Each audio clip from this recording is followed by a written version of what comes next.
Tovan, Halo, halo, halo Bro Siril. gimana kabarnya? Baik, baik. Apa kabar? Baik, ini posisi lagi di kantor atau lagi Lagi WFH nih? ngantor. Nah, hari ini lagi ngantor. Oh, lagi ngantor. Oke, udah 50, udah PPKM level 2 nih soalnya nih ya. Iya, udah Baik, lumayan turun sih ya sebenarnya. Tapi ya masih iya. oke sih. Oke, first and foremost, thank you banget nih Mas Tovan udah meluangkan waktunya dan kesempatannya dari Sokor Asset Management juga udah bisa ngobrol nih dengan kita investor pada sore hari ini.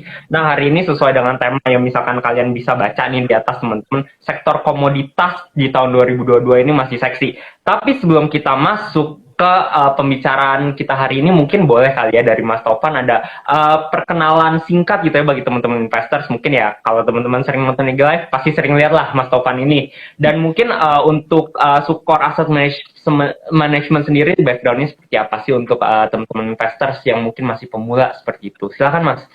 Ya, halo semuanya, salam kenal. Thank you ya buat Investno, kita udah diundang lagi sore ini. Mungkin perkenalan, saya Tovan Yamin, investment spesialis dari Sukor Asset Management. Nah, mungkin saya perkenalkan Sukor Asset Management dulu, salah satu manajer investasi ya, lokal. Dan kita sekarang saat ini mungkin dalam 3-2 tahun belakangan ini adalah salah satu one of the hottest asset management in industry ya. Ya. Saat ini dana kelolaan kami sekitar ada 32 triliunan dan so far dalam 5 tahun terakhir kita cukup banyak menang award ya untuk pengadaan fund house terbaik, kemudian juga beberapa kinerja produk reksadana saham, money market dan juga pendapatan tetap yang campuran ya cukup baik ya, dan secara cukup konsisten kinerja kita lumayan lebih baik dibandingkan tolok ukur dan mungkin beberapa kompetitor kami sih.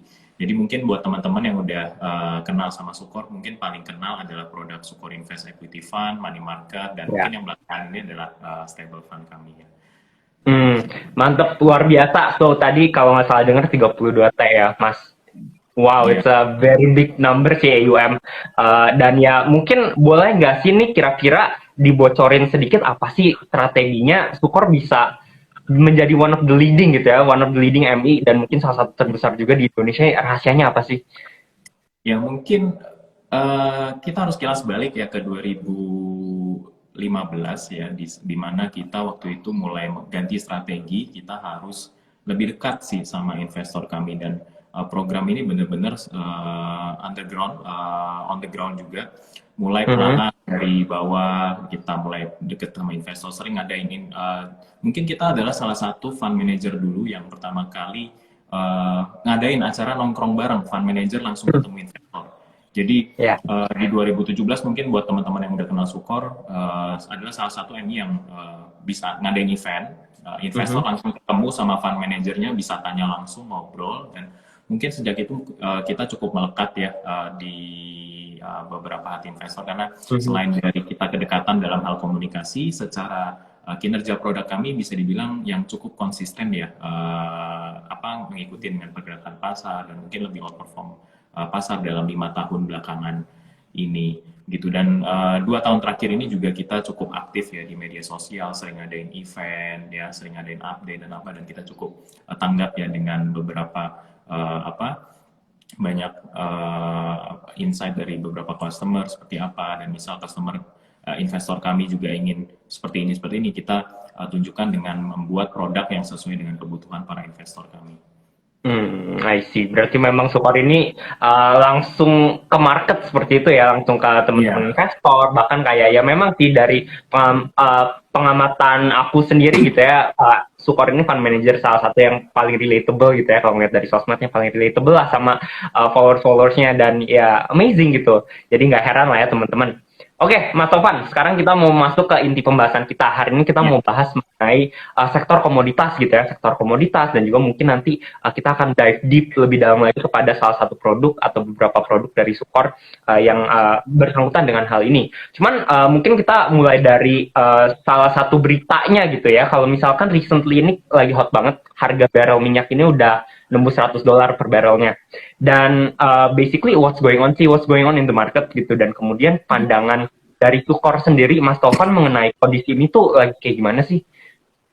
Iya, harga komoditi memang kita sebenarnya udah punya outlook bakal naik ya, karena basically kalau kita melihat siklus market dan ekonomi after recession, which is recession karena pandemi kemarin ya di 2020, 2021 sedikit lambat, Mhm. akan diikutin oleh pemulihan ekonomi.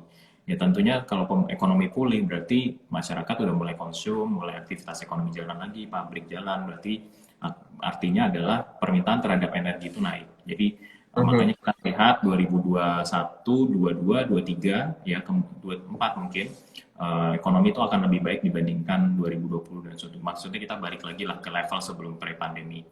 Nah, tapi yang di luar ekspektasi adalah adanya konflik ini ya, Ya. konflik perang ini ya Rusia terhadap Ukraine, yang dimana Mhm. ternyata mengganggu supply lagi, dimana gara-gara pandemi ini kan sebenarnya demand-nya ini lebih tinggi banget sih dibanding supply karena tingkat produksi ini belum balik ke level pandemi. Jadi sebenarnya beberapa kelangkaan dari batu bara dan minyak itu masih cukup langka ya. Nah, dengan Mhm. adanya perang seperti ini, kebetulan Rusia dan Ukraina ini adalah salah satu negara eksportir yang cukup penting ya terhadap komoditas. Nah, terutama untuk energi ya, makin makin rumit lagi nih pasokannya makin langka lagi. Jadi ya wajar minyak itu sekarang udah 120-an, mau ke 130, kemudian batu bara sampai 400 ya. Ini udah lebih tinggi jauh dibandingkan all time high waktu di 2008 dan 13 ya untuk batu bara. Jadi luar biasa sekali sih kondisi saat ini.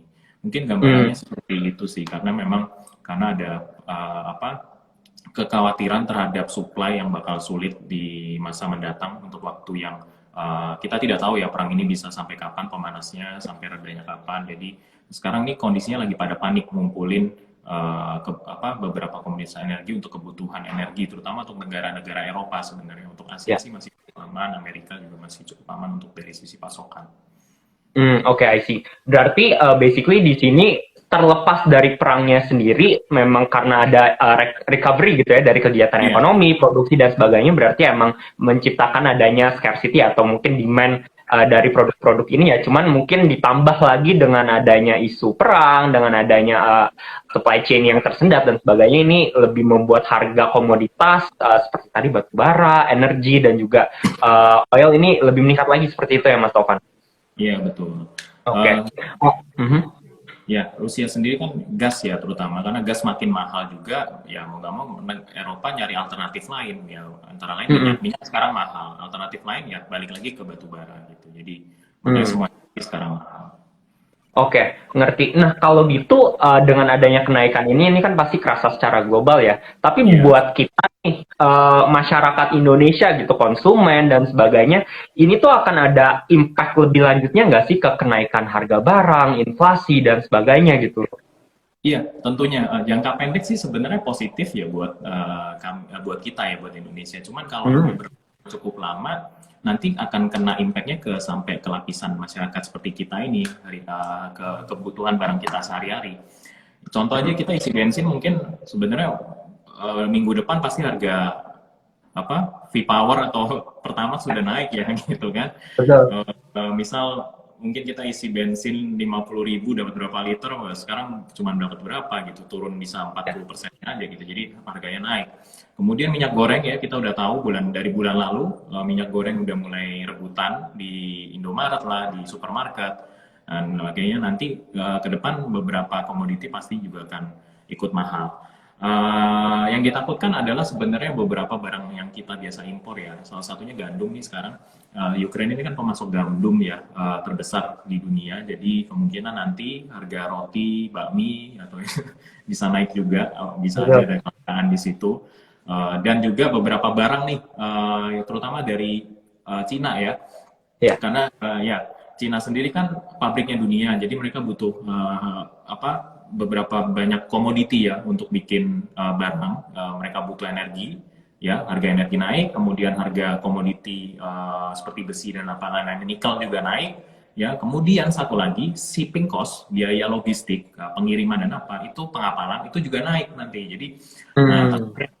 takutnya nanti kita beli gadget dan apa itu juga akan lebih langka, lebih naik dan apa yang dari Cina sebagainya itu akan impact kita. Dan itu tentunya ekspektasi terhadap inflasi yang dimana kemarin ya karena pemulihan ekonomi inflasi tumbuh sehat. Nah karena ini Ya. kenaikan harga barangnya terlalu tinggi, melebihi ekspektasi, jadi inflasi ke depan itu malah justru kontraproduktif ya, jadi malah akan memberatkan. Jadi itulah kenapa waktu minyak naik sampai 120, market tuh panik karena takutnya malah justru bikin terjadi resesi gitu. Oke. Nah, dari yang tadi Mas Tovan udah bilang ini sebenarnya apakah kondisi ini sebenarnya perlu kita khawatirkan gitu? Apakah ini sebuah fenomena yang sebenarnya ini udah saatnya buat kita mungkin nyetok beras atau mungkin ngisi bensin dulu dan sebagainya. Is it something that we should worry gitu in the long term atau gimana kira-kira? Ya sebenarnya perlu kita perhatiin tetap ya, bukan berarti kita harus terlalu panik lagi. Ya sama, ini seperti apa yang terjadi waktu kita pandemi pertama kali, semua orang panik, ngumpulin masker, ngumpulin banyak bahan pangan yang bisa tahan lama gitu, karena takutnya ada lockdown. Nah, sepertinya harusnya ini nggak akan bertahan cukup lama, karena kalau kita berkaca waktu pertama kali Rusia aneksasi Crimea ya, salah satu distrik di Ukraine, itu butuh kalau nggak salah konflik itu cukup tegang sekitar 6 bulan ya. Jadi sekarang ini kan Kamis besok ini mereka juga mau ada ketemu ya, mau berunding. Jadi moga-moga ada titik temu di situ, Ukraina melunak, Rusianya juga melunak. Jadi kondisi bisa lebih kondusif ya, lebih memungkinkan untuk investor tuh punya kejelasan seperti apa, dan juga para negara juga punya dapat kepastian nih terhadap supply energi dan perjanjian perdagangannya balik lagi normal mungkin kayak gitu. Moga-moga sih seperti itu ya. Jadi nggak perlu terlalu panik sih. Memang mungkin sekarang kita apalagi juga untuk masalah investasi nggak terlalu panik juga dengan kondisi market yang tiba-tiba volatile seperti ini, karena kondisinya mungkin saya sedikit jelaskan agak sedikit berbeda dibandingkan 2014 ya. Kondisi fundamental, makanya saya bilang Indonesia itu cukup baik. Dan tadi kan saya tekankan ya, untuk jangka pendek Indonesia ini di posisi unik dan menguntungkan sekali. Kita ada di sweet spot nih ibaratnya. Jadi kita ini kan pengekspor komoditi ya. Yang cukup penting, kita batubara ekspor, nikel ekspor meskipun ada pembatasan dari pemerintah, tapi dengan harga nikel yang sekarang udah naik 70%, ya kita diuntungkan sangat sekali. Kemudian CPO kita juga salah satu ekspor terbesar di Indonesia, jadi tentunya dengan posisi yang seperti itu kita akan diuntungkan sekali. Jadi misal harga bahan pangan naik, tapi kita kinerjanya ekspor naik, beberapa provinsi penghasil komoditas tersebut daya belinya tentunya akan meningkat. Jadi nggak akan terlalu banyak bikin orang beberapa sektor, beberapa masyarakat yang punya kegiatan di bidang situ cukup susah sih. Oke, berarti ya memang it's not something yang kita perlu panik gitu ya, nggak perlu, santai aja, tetap biasa, dan ya hopefully dalam beberapa hari ke depan ada titik terang di mana ya Ukraine, Russia ya hopefully lah ya ada ya bisa melunak. Oke, tapi sebelum kita lanjut lagi nih, Mas Tovan mau remind juga buat teman-teman, jangan lupa follow @Sukor Asset Management dan juga follow @investnow.id. Dan kalau kalian punya pertanyaan apapun nih, mumpung ada ahlinya nih, ada investment specialist dari Sukor, Mas Tovan Yasmin, kalian boleh banget taruh di tanda tanya yang ada di kanan bawah bagian Q&A. Nanti pada akhir sesi ini kita akan coba jawab pertanyaan teman-teman sebanyak mungkin, baik itu investment gitu, produk reksadananya atau apapun, feel free buat taruh di bagian kanan bawah. Oke, lanjut lagi nih Mas Tovan. Jadi kalau misalkan buat teman-teman gitu yang interested main saham gitu, ngeliatin emiten-emiten dan sebagainya, ya kita lihat kalau di past few weeks gitu ya, kalau harganya ini semua harga emitennya naik semua nih ya. Tapi terutama di sektor energi dan komoditi. Tapi kira-kira ini sustainable nggak sih? Atau ini udah bisa dibilang, ini kayaknya udah pucuk gitu atau sebagainya. Gimana pandangan dari Mas Tovan? Oke, untuk harga komoditinya tentunya nggak sustainable ya. Dengan harga naik kayak seperti ini, karena ini harganya udah kayak Bitcoin naiknya, kayak cryptocurrency. Ya, betul. Belum pernah kejadian seperti ini, harga komoditi in a week naik 50-100% ya. Jadi karena ini kan ada force major perang yang dimana nggak banyak orang bisa project dan juga ya tentunya kalau misal mereda harusnya harga komoditi bisa balik normal, itu nggak sustain. Nah tentunya bagaimana dengan dampaknya terhadap laporan keuangan. Karena balik lagi kita kan invest di pasar saham ya. Pasar Ya. saham kita berarti beli kepemilikan modal di penyertaan modal di pasar saham, di mana underlying-nya tentunya kinerja perusahaan tersebut gitu. Ya. Dan untuk saat ini kan jadi hot topic adalah sektor komoditi. Nah, bagaimana dampaknya nanti kalau misal harganya ini ternyata pucuk dan terkoreksi? Ya, harga Ya. komoditi terkoreksi. Bagaimana dengan dampaknya terhadap bisnisnya? Balik lagi kita harus punya pandangan, punya proyeksi nih. Harga komoditi ini dengan kondisi seperti ini, misal nggak pakai dengan harga premium ini ya, premium perang Rusia dengan Ukraina, itu bakal stabil di level berapa sepanjang tahun ini? Average selling price-nya itu di berapa? Gitu. Kalau tahun lalu kita mungkin punya gambaran paling dekat adalah average selling price di CPO mungkin di sekitar 4.000. Kemudian batubara average selling price untuk di batubara mungkin di sekitar 200 ya, karena sempat turun ke 150, 170. Jadi itu yang perlu kita punya patokan. Jadi kita nggak bisa ngambil patokan untuk bikin projection model dan apa harga batubara sepanjang tahun 300-400 itu nggak mungkin akan stabil di level itu ya, kecuali kalau ada problem. Jadi kita harus melihat punya projection yang masuk akal. Nah, misal kita punya asumsi harga batubara, let's say balik ke 200 lagi gitu. Kalau misal dalam 1 kuartal, 2 kuartal, dampaknya gimana dengan net profit, dengan pertumbuhan sales dan net profit perusahaan gitu. Kalau ternyata marginnya masih tebal, ya sebenarnya masih bagus dong gitu kan, masih mencetak pertumbuhan lebih baik dibanding tahun lalu, dengan pertumbuhan laba yang cukup baik, dengan bisa bagi dividen di atas rata-rata historical 5 tahun, ya berarti perusahaan tersebut masih bagus. Berarti harga batubara dengan seperti itu sebenarnya masih cukup bagus buat sektor ini gitu. Jadi itu yang dilihat, seberapa sustain tren ini akan menjaga harga batubara nggak balik lagi ke level di bawah, di mana perusahaan batubara itu kalau jual harga batubara malah rugi atau nggak nutup gitu loh. Misal tiba-tiba langsung turun ke 80, nah itu mungkin harga batubaranya agak pas-pasan banget ya buat nutup cost operasional dan lain-lain. Itu contoh.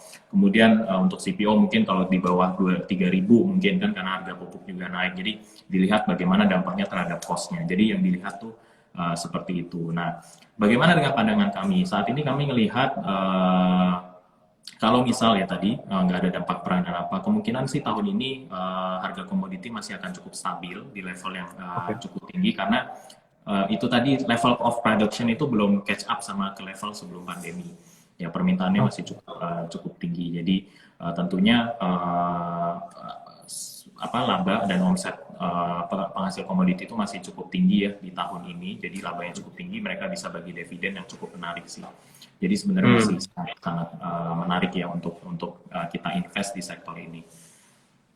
Oke, berarti memang secara mungkin medium term kali ya, selama 1 tahun ini sampai akhir tahun pandangannya masih positif lah ya. Jadi despite mungkin sekarang ada kenaikan yang gila-gila, mungkin ya kita bisa expect ada sedikit koreksi, tapi mungkin tetap akan stabil rising seperti itu ya, Mas Sofan. Oke, mengerti. Nah, di sisi lain nih yang gue mau tanya juga nih sebenarnya terkait the Federal Reserve. Kan katanya mereka mau ada interest rate hike beberapa kali ya tahun ini, 5-6 kali kalau nggak salah, correct me if I'm wrong ya.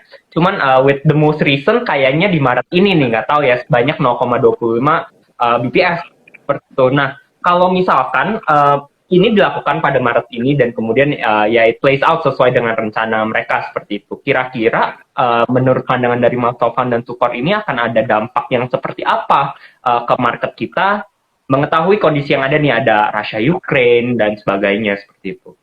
Yes, itu kemarin memang kalau kita ngomong Januari ya, semua bahasnya Fed, tapering, naikin suku bunga, berapa kali naikin suku bunga gitu. Waktu itu kemarin memang betul paling agresif, konsensus itu 5-6 kali ya, rata-rata median di 3-4 kali.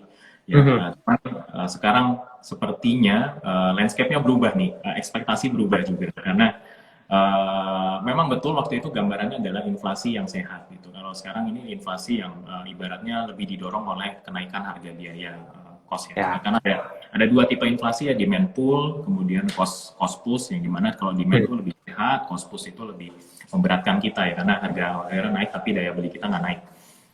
Jadi gambarannya seperti itu. Itulah kenapa kemarin waktu harga komoditi naik cukup tinggi, itu beberapa indikator resesi itu mulai nongol tuh. Contoh spread yield yang 2 tahun terhadap 10 tahun, kemudian pattern historical, misal minyak naik 50%, biasanya tahun depan ada kemungkinan ekonomi melambat. Jadi banyak analis yang kasih berita seperti itu. Jadi itulah kenapa Fed juga mulai hitung-hitungan lagi balik. Kalau misal harga energinya naik, kemungkinan daya beli masyarakat kan turun. Kalau misal dia harus naikin suku bunga sampai 50 basis point, kemungkinan justru beban bunga untuk masyarakat, terutama yang nyicil KPR, itu kemungkinan akan naik. Daya belinya makin kehit gitu. Justru malah suku bunga naik itu kontraproduktif ya, malah akan ngehit ekonominya lebih dalam. Nah, karena itu mereka sekarang lebih cenderung dovish, lebih konservatif, ya udah naikin bunganya mungkin 25 basis point dulu deh. Nanti gitu. Nanti mungkin kita lihat kondisi lapangannya gimana dulu. Nah, dampaknya gimana nih sama Indonesia? Kemarin sebenarnya market udah price in ya kalau kita lihat di akhir Januari terhadap Fed kenaikan suku bunga sampai 50 basis point dan 3 sampai 4 kali sepanjang tahun, tapi kali ini berubah. Karena ini juga dekat-dekat Fed bakal kasih komentari dan kemungkinan naikin suku bunga di bulan ini. Jadi hari ini seminggu belakangan ini banyak investor asing, terutama untuk di pasar obligasi itu mulai take profit ya, mereka ngamanin ke safe haven. Jadi dampaknya itu sih, kita melihat pasar obligasi udah mulai terkoreksi ya. Jadi tentunya akan punya dampak terutama di pasar obligasi dulu. Untuk saham kemungkinan dampaknya harusnya lebih konten ya. Karena itu tadi saya bilang posisi Indonesia itu saat ini diuntungkan dalam jangka pendek. Pertumbuhan komoditi, harga komoditi itu akan punya impact positif terhadap laporan kinerja emiten, terutama untuk sektor komoditi. Kemudian karena Rusia tadi banyak kena sanksi, banyak fund-fund global, investor global, manajer investasi global nggak mau invest di Rusia. Jadi mereka cari negara lain tuh yang punya profil pengekspor komoditi ya, which is Indonesia, yang terbukti 2-3 fundamentalnya bagus. Makanya seminggu 2 minggu terakhir net flow asing di pasar saham itu year to date itu gede banget ya, udah hampir 10 triliun, 20 triliun mungkin ya. Jadi seperti hari ini aja asing tuh beli Astra banyak banget. Kemarin minggu lalu seperti beli BRI, Telkom tuh banyak banget asing ya. Jadi itu kita mulai kelihatan ada info asing ya, karena kita tadi posisi unik, valuasi masih murah, potensi pertumbuhan ada gitu. Ya. Oke, berarti impact-nya nggak tercontain specifically terhadap emiten-emiten yang commodity base ya, tapi bahkan kayak blue-chip-nya Astra atau kemudian sebagainya ini juga terkena dampak positifnya seperti itu ya, Mas? Iya, itu lebih dari itu ya, karena Rusia yang kena banyak sanksi. Tapi kalau untuk masalah Fed itu lebih kena duluan itu lebih ke pasar obligasi ya, Sun. Oke, mengerti. Nah, kemudian of course tadi sempat di-mention ya, inflow ternyata besar dan sebagainya, ini ada rise terhadap emiten-emiten kita. Mungkin bagi teman-teman, sahabat Sukor maupun investor pasti di otak yang pertama kali muncul adalah cicing gitu, duit naik, duit cuan. Cuman basically bagi teman-teman nih yang mau menggarap momentum ini juga, mau merasakan kenaikan tersebut, kan pasti rutenya bisa beli saham langsung atau bisa beli reksadana. Kalau misalkan dari Sukor sendiri, produk apa aja sih kira-kira yang berkaitan gitu ya dengan kondisi-kondisi yang ada yang bisa membenefit para investor seperti itu? Ya, kami saat ini sebenarnya udah dari tahun lalu ya, beberapa strategi reksadana kami itu sebenarnya udah pasti punya sektor komoditi yang lumayan ya. Terutama untuk mungkin buat teman-teman yang punya profil resiko yang agresif, yang rutin nabung reksadana saham, Sukor Invest Equity Fund tuh sekarang bisa jadi pilihan yang sangat menarik karena kita mulai overweight-nya dari tahun lalu, sekitar 30% sampai 35% kita alokasikan ke sektor energi ya, batubara, seperti itu. Ya, jadi pilihan sahamnya pun juga saham-saham batubara tadi seperti PTBA, Adaro yang bisa dicek di fund factsheet-nya. Jadi kebukti waktu batubara mulai naik, laporan kinerjanya cukup bagus ya. Fund kita juga outperform indeks waktu itu, sempat kemarin 12 hari belakangan ini indeks merah, kita justru malah hijau karena ya saham-saham batubara malah naik kan. Nah, seperti itu. Moga-moga sih kalau proyeksi kita benar dan so far masih baik ya, info asing juga masih menarik ya. Moga-moga kinerja kita bisa cukup konsisten sampai akhir tahun. Oke oke baik. Berarti di sini salah satu produknya adalah Sukor Invest Equity Fund ya. Iya. Nah kalau misalkan hari ini berarti kita mau deep dive lagi nih kepada produk-produk Sukor dan hari ini kita mau bahas Sukor Invest Equity Fund. Nah kalau misalkan dari Mas Taufan sendiri mungkin boleh kasih sedikit gambaran mengenai background produk ini gitu. Tadi kan yang of course sudah masuknya jadinya saham. Tapi Ya. kira-kira AUM-nya berapa dan kemudian proporsinya seperti apa dan ya basically kira-kira apa sih yang bisa di-expect oleh investor gitu ketika siapa sih yang cocok invest di produk ini? Ya, oke. Untuk mungkin buat teman-teman yang belum kenal ya, Sukor Invest Equity Fund ini adalah salah satu flagship produk kami. Jadi flagship produk kami ini ada Sukor Invest Equity Fund, Money Market Fund, kemudian Mhm. campuran kami flagship fund. Nah ini adalah yang reksadana saham kami. Jadi dana kelolaannya sekarang udah sekitar 2,2 triliun ya. Dan produk ini sudah diluncurkan sejak akhir 2012. Jadi punya track record yang cukup baik kalau Mhm. teman-teman cover flagshipnya atau mungkin lihat nih kinerja historisnya seperti apa. Mungkin kita adalah salah satu reksadana saham yang dalam 5 tahun terakhir konsisten ngalahin benchmarknya ya, IHSG, dan kemudian dalam 5 tahun terakhir juga mencetak kinerja secara annualized yang cukup baik terhadap risiko yang Hmm. diambil. Jadi lumayan cukup stabil dan konsistensi dari apa sesuai dengan underlying asetnya dan pengelolaan. Jadi ini gambarannya seperti itu. Nah, terus bagaimana dalam strateginya? Ini adalah reksadana saham yang dimana memang mayoritas kami investasikan ke saham-saham blue chip ya, dengan punya sebagai kategori sebagai panduannya adalah kita menggunakan minimum 60% dari dana kelolaan ya kita investasikan ke saham-saham yang terdaftar pada indeks LQ45. Hmm. Jadi kita selain dari LQ45 tentunya kita pilih saham-saham yang sesuai dengan kategori kami ya, sesuai dengan Mhm. filosofi investasi kami. Jadi melihat valuasi, melihat potensi pertumbuhan ya, dan sebagainya. Biasanya kita invest itu untuk jangka panjang ya, bukan mungkin kita memang kita salah satu fund manager yang cukup aktif dalam pengelolaan. Jadi kadang kuartal ini kita bisa pakai sektor ini, kemungkinan kalau ada kondisi berubah sektor di kuartal berikutnya kita bisa ganti sektor atau ganti saham ya. Gitu. Tapi balik lagi tetap kita lihat itu dari sisi fundamental. Nah, terus tadi LQ45, apakah 45 saham dari LQ45 dibeli semua? Enggak.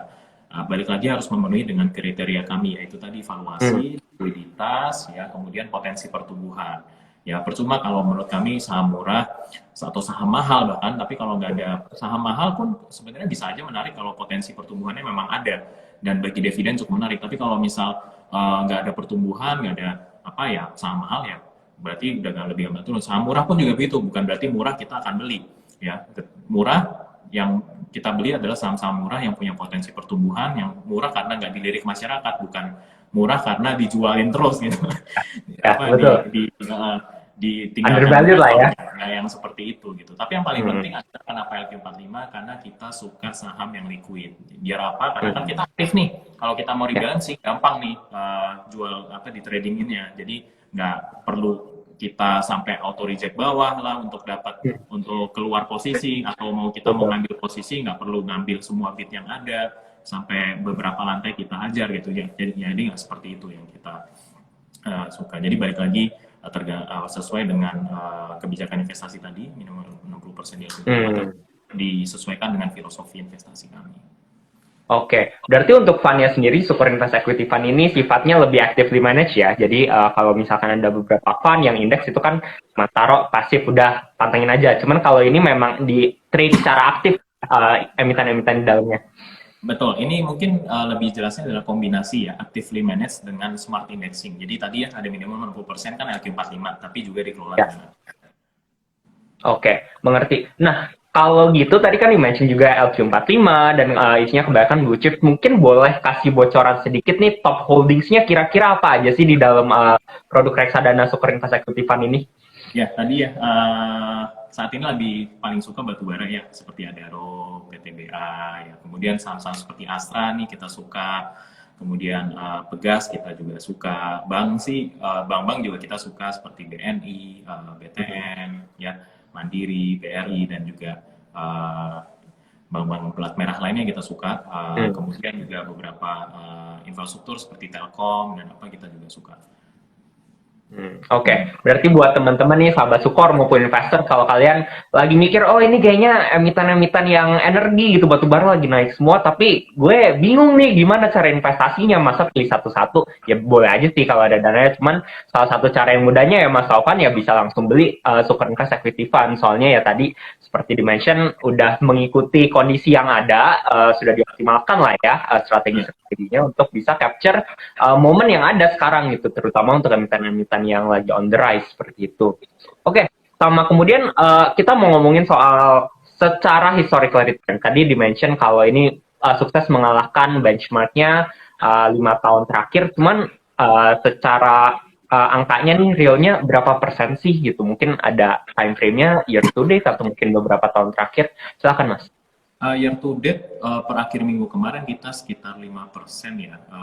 Mungkin 6 bulan terakhir mungkin kita adalah salah satu kinerja reksadana saham yang terbaik dalam 6 bulan terakhir. Jadi itu ya, balik lagi reksadana saham ini memang untuk jangka panjang, jadi bukan berarti teman-teman invest hari ini, minggu depan udah untung gitu. Balik lagi, lebih baik reksadana saham ini adalah dipegang untuk jangka panjang. Jadi kita buktikan kok dengan kinerja 1 tahun, 3 tahun, dan 5 tahun terakhir kita adalah reksadana saham yang mungkin salah satu yang paling baik ya dibandingkan dengan beberapa sektor kami gitu. Dan kita tentunya berkomitmen untuk memberikan kinerja yang cukup konsisten ya. Jadi kita nggak pengen jadi reksadana saham yang cuman one hit wonder aja gitu, yang cuman tahun ini doang bagus, tahun depan nggak bagus gitu, nggak ada lakukan perubahan dalam portofolio, nggak seperti itu. Kita pengen seperti itu, lebih baik.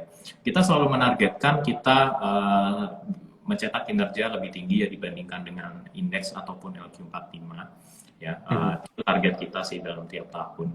Mungkin kalau dari sejak peluncuran rata-rata annualized return kami ya itu sekitar 8-7% ya annualized return-nya. Tapi balik lagi itu juga terlihat kondisi bahwa IHSG kan baru all time high setelah 5 tahun ini.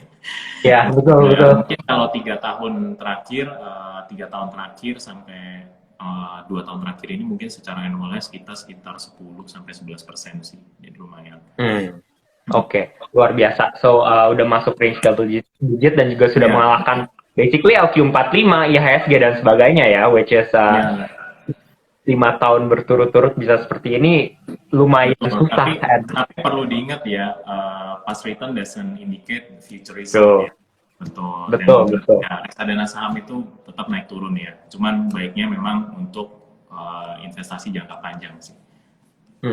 Oke, I'm sure teman-teman banyak juga yang kepengen gitu mulai invest dan sebagainya, terutama di produk Sukor Invest Equity Fund. Cuman mungkin secara konkretnya gitu ya, berapa tahun sih minimal sarannya ya, idealnya gitu untuk invest di reksadana saham? Baiknya tuh sebenarnya 2 tahun lebih ya. 2 tahun lebih. Dari 2 tahun. Lebih dari 2 tahun, karena begini, kenapa lebih dari 2 tahun? Karena kita ngelihat kalau kita investasi saham, itu kan kita ngelihat siklus ekonomi dan juga siklus bisnis. Ya. Biasanya kalau kita cuma setahun aja, itu malah kebiasa terjebak pada ketika siklus bisnisnya itu justru lagi turn around. Gitu. Ya, namanya biasa kita lagi beli di bisnisnya lagi pas puncak-puncaknya, pas kita invest di situ gitu. Takutnya malah ternyata pas lagi turun gitu. Jadi kalau 2 tahun itu meminimalisir resiko kita berada ketika lagi masa peralihan siklus. Ya, jadi biasanya seperti itu, gitu. Mengerti. Nah, mungkin buat teman-teman investor yang beberapa tahun lalu pasti ada yang inget lah yang Antam gitu ya lagi naik, kemudian ada berita Tesla, terus kayak oh ya beli hajar-hajar, tahu-tahu turun nyangkut. Nah, ya itu memang ada cycle-nya seperti itu ya guys. Jadi make sure kalian bukan cuman FOMO, melakukan riset, dan kalau misalkan ya itu kalau beli saham satuan ya Mas, kalau misalkan mau yang mudah maksudnya ya tetap kalian riset tapi bisa lebih simple gitu. Ada yang langsung ibarat kata personal investment assistant gitu ya, yaitu fund manager atau in this case Sukor melewati produk reksadananya seperti itu. Oke. Kemudian untuk minimal pembeliannya berapa sih Mas Taufan untuk produk reksadana ini? Cuman 100.000 Mas, murah banget kan, udah diversifikasi cukup lengkap, teman-teman juga nggak perlu ambil pusing ngelihat timing market dan apa. Kalau misal untuk fokus investasi jangka panjang ya ini adalah salah satu vehicle yang paling murah dan cukup lengkap gitu. Jadi cuman 100.000 udah dibantu sama manajer investasi loh. gitu. Betul. Dan kemudian nanti pas sudah dijual nggak kena pajak lagi. Maksudnya udah bukan merupakan objek pajak. Jadi ya teman-teman ya mungkin kalau kalian bisa beli 30 emiten saham dengan 100.000 doang, please let me know. Kasih tau Mas Tovan juga gimana caranya. Soalnya gue pasti mau tahu. Selain reksadana ya, kalau beli langsung saham satuan. Cuman kalau kalian mau ya mau yang mudah gitu ya, waktu mungkin nggak banyak, tapi kalian mau ada yang top notch investment assistant gitu ya, yang bisa nge-tradingin gitu ya, reksadana solusinya buat kalian. Oke, nah Mas sama yang terakhir nih sebelum kita masuk ke Q&A, sepertinya ada pertanyaan banyak. Kalau misalkan gue mau redeem, butuh berapa lama buat bisa fund ini masuk duitnya cair ke rekening? Ya, untuk reksadana saham itu T+3 ya. T plus 3 dari Sukor Ya, berarti ya, udah masuk. setiap jenis reksadana punya settlement yang berbeda-beda ya, seperti money market biasanya T+1. Kalau untuk reksadana pendapatan tetap sama saham memang T+3. Oke, berarti T plus 3. Ingat teman-teman, hari bursa, jadi Sabtu Minggu nggak termasuk. Kalau udah lewat jam 1 cut off time, ya itu dihitungnya mulai dari Betul. besok. Jadi ya jangan komplain ya, jangan nanti tiba-tiba Jadi DM. hari Sabtu dan Minggu nggak dihitung ya. Nah itu, tanggal merah juga nggak, hari bursa Ya, lah pokoknya. Jadi jangan tiba-tiba komplain ke DM ke Sukor ataupun ke Investor. Nah ya kok nggak masuk-masuknya udah 3 hari lah, long weekend kemarin, Jumat Sabtu, iya Sabtu hari Minggu. libur, Kamis Iya. libur. Oke, Mas Tovan, kita akan masuk ke bagian Q&A dan Ya. juga buat teman-teman, make sure kalau kalian punya pertanyaan, kalian mau lebih ngerti lagi lah ya tentang baik itu market gitu, investasi, reksadana ataupun Sukor sendiri, feel free buat taruh di bagian tanda tanya yang ada lingkarannya di kanan bawah layar handphone kalian. Kalau misalkan yang di laptop mungkin nggak muncul ya, cuman kita akan pilih dari situ. Sama mau announce juga sebentar, di sini Sukor ada survei ya, ada survei yaitu ini aku bakal ketik dulu di bagian comments untuk dipin. Teman-teman mungkin nanti setelah ini bisa bantu mengisi juga untuk survei ini untuk laporan kegiatan literasi ke Otoritas Jasa Keuangan atau OJK. Linknya adalah bit.ly/survey peserta IG Live. Sebentar. Peserta IG Live. Survey. Oke. Ini teman-teman ada di bagian comment section, nanti kalian bisa langsung mengunjungi ke link itu pas sudah selesai untuk diisi. Oke, kita akan mulai dari pertanyaan pertama. Dari Kak Muhammad Chandra Negara. Ini pertanyaannya ETF nih. Maaf, apakah bedanya menabung reksadana dengan menabung ETF? Nah, mungkin Mas Tokan bisa bantu jelaskan ETF ini apa sih, bedanya apa sih sama reksadana? Sebenarnya lebih banyak persamaannya ya. Bedanya sama aja nabung sama-sama reksadana. Memang bedanya reksadana itu reksadana itu banyak jenisnya. Salah satunya yang open ended sama yang ETF ya. Nah, kalau reksadana seperti ETF itu nggak beda sama reksadana indeks. Jadi pengelolaannya itu lebih mengikuti suatu indeks. Jadi misal ada ETF yang berbasis IDX 30, ada yang HQ45 atau mungkin Serika Hati gitu. Jadi pemilihan saham dan pembobotannya akan mirip sekali sama dengan indeks. Nah, berbedanya bagi investornya itu jual beli reksadananya itu di market ya, di secondary market, sama kayak jual beli saham. Ada aslinya, ada harga bidnya, bisa hajar kiri, bisa hajar kanan. Nah, seperti itu. Nah, kalau bedanya dengan reksadana biasa ya, untuk jual belinya ya berkontak dengan agen penjualnya atau manajer investasinya. Jadi mau jual hari ini tinggal kasih instruksi mau jual hari ini ya, atau mungkin besok nanti tinggal T+3 terima duitnya di rekening. Kalau ETF teman-teman berarti kalau mau jual ya masukin input mau jual di harga berapa, di bid berapa, tergantung apakah volume hari, misal teman-teman punya 1 miliar gitu, ETF-nya ternyata hari itu volume transaksinya cuma 100 juta, berarti ya teman-teman hari itu cuma bisa jual 100 juta sih kalau misal bidnya cuma nggak nambah kayak gitu. Jadi ada plus minusnya sih gitu. Cuman memang posisinya di ETF teman-teman bisa ambil spread ya, cuman itu lebih teknikal, balik lagi seberapa liquid market ETF-nya gitu. Cuman lebih fleksibel lah teman-teman, ETF sebenarnya lebih tahu isinya, lebih ngikutin pergerakan indeks ya. Mungkin buat teman-teman yang nggak mau ambil pusing banget lagi, lebih suka pasif, yaitu ETF. Tapi kalau buat teman-teman ingin nabung reksadana, mungkin yang dikelola dengan aktif, dengan potensi return yang lebih tinggi dibandingkan dengan indeks, ya mungkin reksadana saham bisa jadi pilihan. Oke, so pretty much sebenarnya sama kayak reksadana, tapi bedanya Iya, dipasarkan dan diperjualbelikan di bursa saham. Jadi betul. kalau reksadana mungkin hari ini harganya baru update NAB atau NAV-nya Ya, besokannya seperti itu ya. ya, Kalau ETF mungkin di detik itu juga sama kayak saham, teman-teman bisa ngeliat nih naiknya naik turun, pretty much seperti itu kali ya Mas. betul, Oke. betul. Semoga menjawab Kak Muhammad Chandra Negara. Thank you juga Mas Taufan. Kemudian ada pertanyaan lagi dari sebentar. Agak panjang nih. Ini berhubungan dengan Russo-Ukrainian War. Dengan terdampaknya harga komoditas yang cenderung naik secara masif ini karena efek Ukraina dan Rusia ini kepotong, saya bacain lanjutannya. Apakah akan terjadi anjloknya harga komoditas, terutama nikel dan oil ketika perang berakhir, atau akan stabil bahkan naik lagi dengan harga sekarang? Kemungkinan bakal balik ya. Kalau ngomong anjlok mungkin terlalu ekstrim bahasanya, kebanyakan baca CNBC itu sepertinya. Jadi mungkin turun, balik ke level sebelum naik Ukraine ya. Mungkin balik oil 80-90, batu bara mungkin balik ke 200, 170, 250 mungkin. Moga-moga bisa stabil aja di 200. Apakah itu hal yang buruk? Enggak juga gitu. Seperti yang tadi saya jelasin panjang lebar ya. Balik lagi kita harus melihat harga berapa sih sebenarnya perusahaan-perusahaan batu bara, perusahaan-perusahaan komoditi, oil and gas itu sebenarnya masih untung gitu. Jadi ada thresholdnya, ada batasannya. Jadi kalau yang kita perlu takutkan adalah ketika misal semua udah berangsur normal, tiba-tiba harga minyak balik lagi ke 50. Wah, itu kan kita tahu waktu harga minyak 50 banyak yang suffer kan perusahaan oil and gas.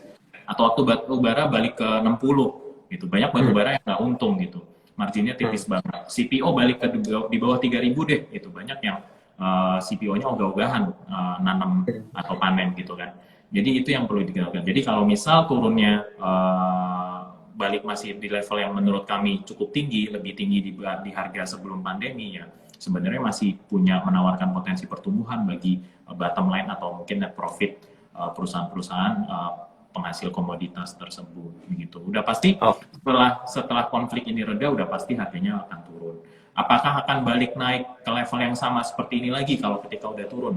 Kecuali ada kasus istimewa ya, kayak misal ada pandemi level super lagi yang corona versi yang lebih ganas lagi, bisa aja. Atau mungkin Rusianya ternyata beneran jadi sampai perang nuklir, wah itu bisa banget gitu. Cuma saya yakin kalau misal itu terjadi lagi, ya kemungkinan meskipun harga komoditi naik, tapi orang jadi lebih takut untuk invest. Ya karena kalau misal perang ini memanas, ya kondisi perang tetap pasti bisnis akan lebih susah meskipun harganya naik berkali-kali lipat. Oke, baik. Semoga menjawab kabar B Dewa. Thank you, Mas Taufan. Kemudian pertanyaan lagi dari Kak. Wah, saat ini lagi mencoba filter cukup banyak. Dari Kak Ticker Trick, Mas, sektor andalan dari tim Tukor maupun Mas Taufan sendiri yang mana saja? Sektor andalan saat ini kita suka banget sektor komoditi ya. Komoditinya apa aja? Banyak. Kita suka batu bara nomor 1, kemudian kita suka CPO, kemudian kita suka gold ya. Itu yang paling kita suka sih untuk yang ada di IHSG. Kenapa nggak oil and gas gitu? Kenapa nggak oil and gas gitu? Padahal minyak juga naik. Nah, problemnya adalah Indonesia itu bukan pengekspor minyak dan bukan pengekspor gas. Jadi kita nggak diuntungkan dengan posisi itu. Jadi kita pengekspor CPO, kita pengekspor batu bara. Jadi kita, dan emas juga ya, jadi kita akan lebih diuntungkan dari kenaikan harga komoditas tersebut. Ya. Oke, nah ini mungkin sektor untuk sekarang ya, nanti ketika kondisi berubah lagi, nanti pasti akan ada shifting lagi sektor andalannya apalagi. Betul banget. Baik, mantap. Thank you Mas Sofan, thank you Kak Ticker Trick. Kemudian ada pertanyaan dari Kak Dwi_Sarisha. Untuk jangka 3-5 tahun, lebih baik Sukor stable atau equity fund? Nah, ini balik lagi ke tujuan investasinya seperti apa dan juga risk profile yang balik lagi gini. Satu, equity, reksadana saham itu punya fluktuasi yang lebih tinggi, risikonya lebih tinggi, tapi juga menawarkan potensi return yang lebih tinggi. Jadi saya jelasin, kalau kita memang investasi untuk jangka panjang dan kita tahu nih punya pandangan pertumbuhan akan baik nih 3-5 tahun ke depan, mungkin equity bisa jadi pilihan yang menarik. Ya, tapi kalau buat teman-teman nih, mungkin yang baru belajar, baru pertama kali, udah ngerasain invest di saham, reksadana saham ternyata naik turunnya bikin stres, ya mungkin stable fund aja gitu. Pelan-pelan nabung, pelan-pelan rutin. Yang penting hasilnya pasti. Nanti ketika teman-teman butuh duitnya nih 3-5 tahun, nggak terlalu banyak miss dari target investasi kalian gitu. Karena kan harga naiknya nggak terlalu sevolatile si equity reksadana saham gitu. Kecuali buat teman-teman nih yang mungkin baru belajar juga bisa tapi pengen ngerasain potensi growth yang lebih tinggi ya. Equity fund misalnya. Tapi balik lagi high risk tuh pasti high return, nggak ada namanya high risk low return. Oke. Betul, benar-benar high risk high return. Itu teman-teman juga harus perlu dicek lagi kebutuhan investasinya gimana dalam jangka 3-5 tahun. Harus punya harus punya goal sih. Saya mau ngumpulin berapa gitu. Mau ngumpulin berapa, terus saya setiap bulan tuh bisa sanggup nabung berapa gitu, disesuaikan dengan proyeksi imbal hasil yang kita taruh gitu. Misal kalau seperti stable fund, money market gitu kan lebih gampang terukur karena nggak terlalu naik turun. Sedangkan untuk reksadana saham kan balik lagi naik turunnya lumayan jadi lebih sulit diukur. Cuman sekalinya kita benar ya itu potensi pertumbuhannya kan jauh bisa ngalahin kelas aset lainnya. Dan sejauh ini sepertinya sudah 5 tahun benar terus ya Mas? Nggak juga sih, tahun lalu kita underperform sedikit jujur ya, karena memang kita ada telat masuk ke sektor teknologi. Tahun lalu kan nggak banyak yang punya juga kita. Nah tahun ini sih moga-moga kita bisa outperform lumayan sih, karena sektor teknologi kita udah bisa dibilang salah satu yang pertama untuk collect di sektor ini. Oke, baik. Kita lanjut ke pertanyaan selanjutnya. Dari Kak Ambarwati Mimin, sebentar. Sukor Invest stable fund terus merangkak naik tanpa putus. Kok bisa sih Mas? Padahal kan bukan RDPU. Nih, apa nih rahasianya? Rahasianya rahasia, bukan rahasia dong. Bener sih.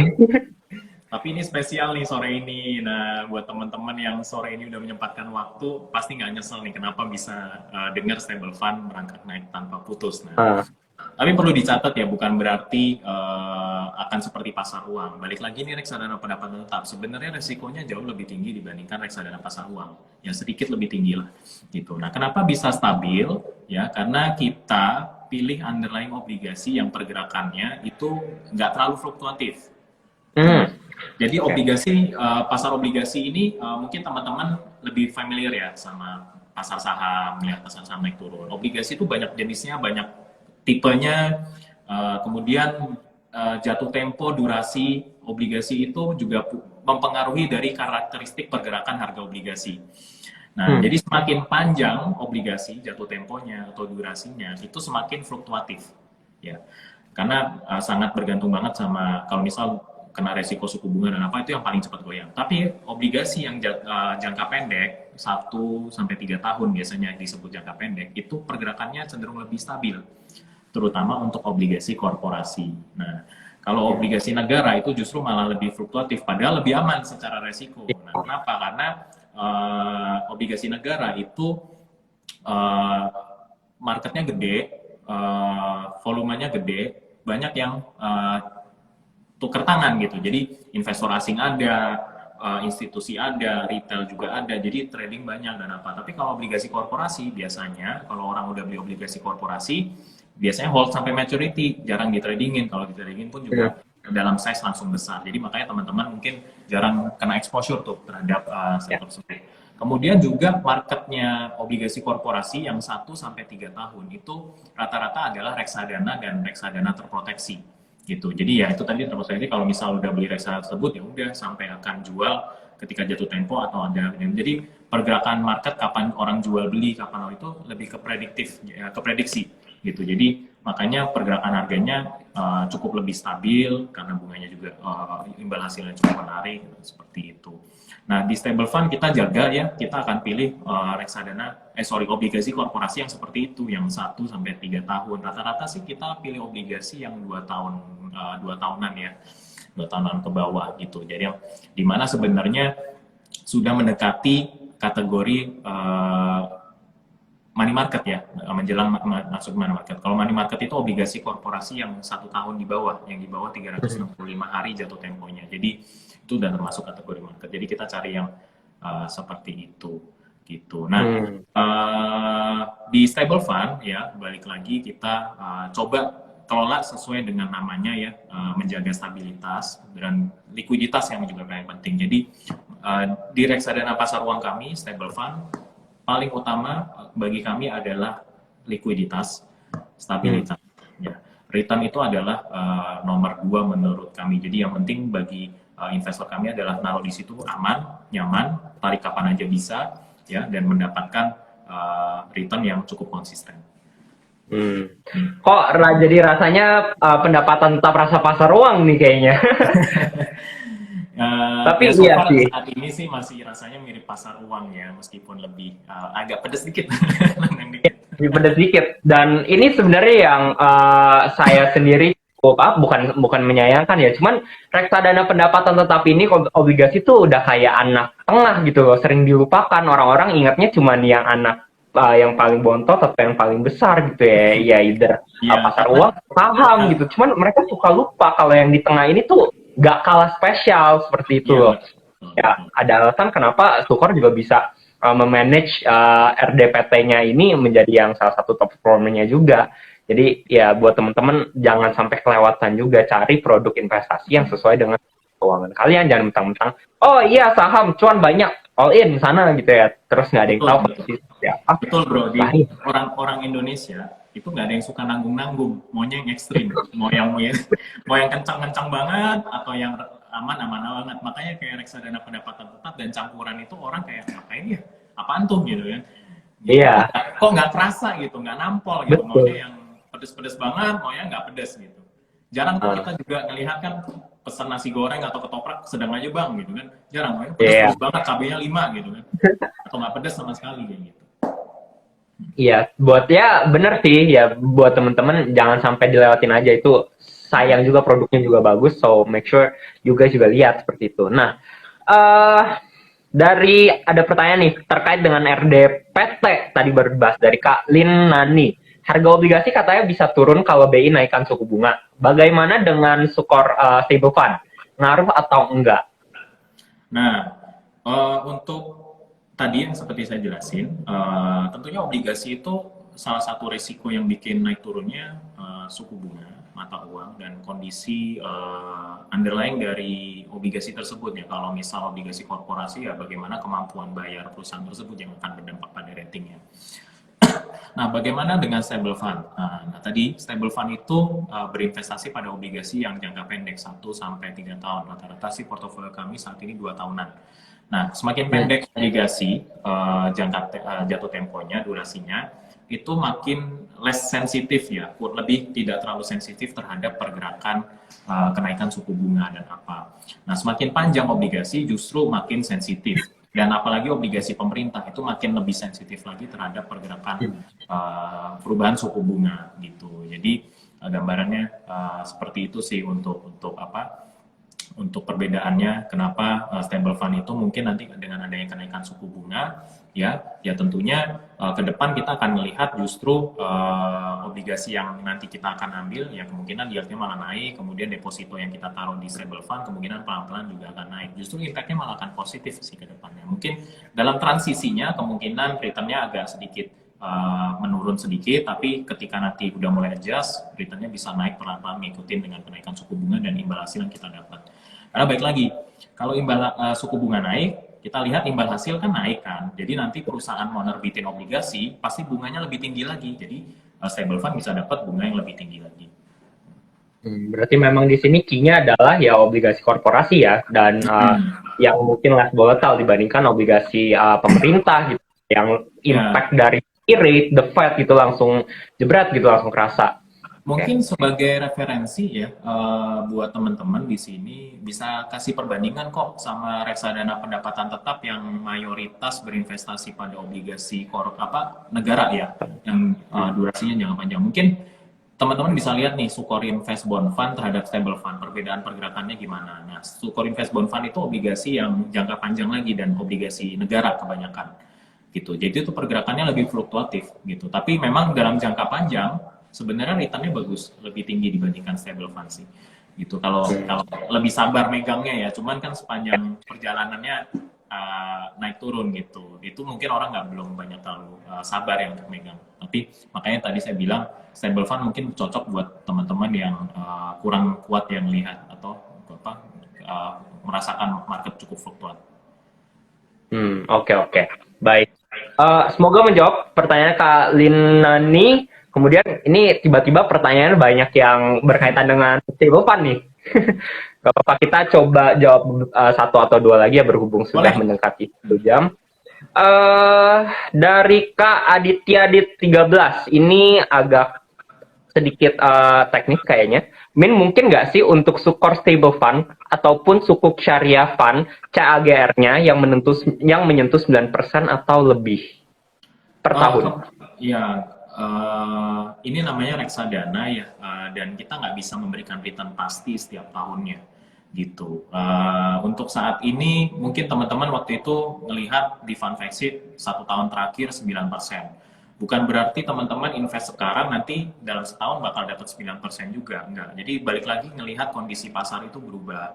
Pasar obligasi juga imbal hasilnya juga naik berubah gitu. Kemudian size-nya Sukor Investable Fund itu juga berubah, di mana semakin besar reksadana, kita untuk mencari obligasi yang berkualitas itu berarti makin sulit, ya, makin sulit, ya. Jadi kan kita nggak mau ngambil sembarang obligasi. Balik lagi kan yang saya tekankan di awal, obligasi Sukor Investable Fund itu mengedepankan stabilitas dan likuiditas, ya. Likuiditas kemudian stabilitas, ya. Jadi kalau kita sembarang return, takutnya justru ngambil obligasi yang sembarangan, nggak berkualitas, yang resiko defaultnya gede gitu kan. Nggak mau teman-teman invest ke suatu reksadana yang tiba-tiba default, teman-teman nggak bisa redeem. Nggak mau, kita pengennya reksadana yang memang returnnya menarik, tapi liquidity-nya ada gitu. Percuma return tinggi, tapi teman-teman nggak bisa tarik. Ini gambarnya seperti itu. Nah, untuk saat ini target, mungkin ini target ya, bukan jaminan return dan apa. Saat ini sih dengan hitung-hitungan deposito yang kita terima, kemudian juga portofolio obligasi, 12 bulan ke depan rata-rata running yield-nya di 6 sampai 6,5%. Itu net. Dan itu way much better than teman-teman cuma taruh di deposito atau reksadana pasar uang yang ada di market, ya. Jadi sebenarnya masih lebih baik gitu. Nah, teman-teman tuh sekarang harus ngelihat punya ekspektasi return itu harus kasih perbandingan terhadap kondisi market saat ini yang ada seperti apa. Misal contoh, rata-rata deposito yang ada sekarang di perbankan itu, kita ngomong buku 3, buku 4, rata-rata 3%. Ya, jadi kalau misal teman-teman ngelihat ada return sampai 10% net, 12% net, mungkin itu harus jadi pertanyaan, kok bisa gitu, sedang deposito aja situ. Kemudian imbal hasil surat utang negara yang resikonya hampir nggak ada, itu yang 10 tahun sekarang 6,5% gitu. Kalau di atas 6,5%, 8%, 9%, mungkin 10%, mungkin perlu lihat lagi nih dapatnya gimana ini, bisa dapat lebih 9% sedangkan pergerakannya aman banget gitu. Jadi itu yang perlu dilihat. Nah, sekarang stable fund kami lihat dengan pengelolaan seperti itu ya, tahun ini 12 bulan ke depan kita cuman best effort, hitung-hitungan sekarang itu 6 sampai 6,5%, dan itu subject to change, bisa aja berubah kalau misal kondisi marketnya tidak kondusif, deposito yang kita terima turun terus, kemudian juga penerbitan obligasi yang kita terima baru ternyata imbal hasilnya lebih kecil dibandingkan yang kemarin kita ambil, itu bisa aja turun terus gitu. Tapi balik lagi, tentunya kalau misal kita return turun, ya deposito juga tadi teman-teman ambil, coba tarik duit, taruh di deposito juga dapat rate-nya pasti lebih rendah. Jadi gambarannya seperti itu. Nggak ada yang namanya investasi ya, itu susah untuk cari hal sesuatu yang pasti. Deposito yang pasti aja, pasti 3%. Deposito teman-teman roll over, pasti rate-nya udah dapat turun lagi. Nggak bisa dapat rate yang sama, ya kan? Umpamanya seperti itu. Oke, Baik, semoga menjawab ke Aditya Adit 13. Mas Topan, thank you juga atas jawabannya, atas semua masukannya dan sebagainya. Bagi teman-teman semua, thank you juga yang udah menjawab. Ini ada beberapa sih yang belum sempat kejawab, cuman don't worry, kita nanti pada Jumat minggu ini bakal ada IG Live lagi bersama dengan Sukor. Jadi make sure you guys save the time, nanti tinggal pantengin aja Sukor sama Invest Now. Makanya jangan lupa follow @investnow.id dan juga @Sukor Asset Management. Dan juga mau ngasih tahu ini di bagian komen udah ada yang dipin nih, bit.ly/survei peserta IG Live. Ini teman-teman mohon bantuannya, partisipasinya untuk bantu mengisi gitu ya survei dari OJK ini, biar ya memperbaiki kondisi kondisi finance di Indonesia lah ya, dengan kalian bisa mengisi ini. Oke, sepertinya sekian untuk hari ini, Mas Tovan. Once again, thank you so much atas kesempatannya nih. Ya, thank you juga, thank you kembali, thank you juga untuk Sukor Asset Management atas collab-nya. Kita ketemu lagi nanti di Jumat minggu ini. So, once again, bit.ly/survei peserta IG Live. Dan kalau kalian nanti masih ketinggalan mau nonton lagi, bisa head ke IGTV Invest Now setelah ini buat nonton lagi dari awal kalau kalian mau belajar. Mau dengerin lagi nih tentang kondisi ekonomi ya, tadi Mas Tovan ada Rusia, Ukraine, dampaknya apa, dan kemudian harga komoditas bagaimana. Nah itu kalian bisa rekap lagi. Oke, sekian untuk hari ini. Izin pamit, mohon maaf.